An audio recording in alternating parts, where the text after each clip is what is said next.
El que ha passat aquí ha estat una situació molt indigna, molt estrambòtica, o sigui, molt de l'absència de drets, ¿no? No tuvimos derecho a la palabra, una violación evidente de los derechos de la defensa. También he notado que un señor que creo que es un diputado italiano estaba muy metido en la labor de impedir que las cosas funcionasen como debía. Supongo que tendrá sus intereses más allá del patinaje. L'Espanya que nosaltres paguem amb els nostres impostos no ens defensa.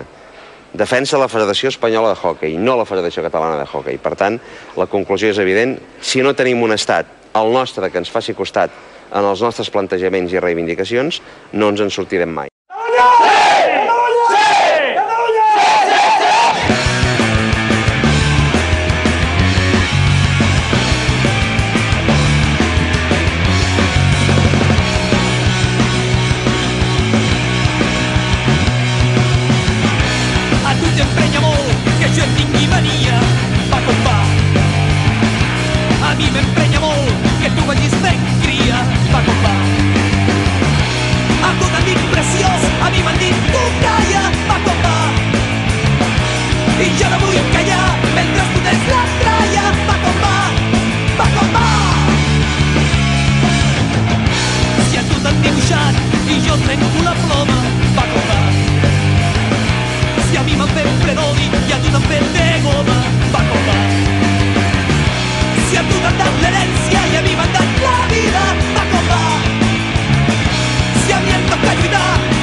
Cuando se hace una jugada sucia a un miembro, y lo que se acaba de hacer hoy a Cataluña es una jugada sucia.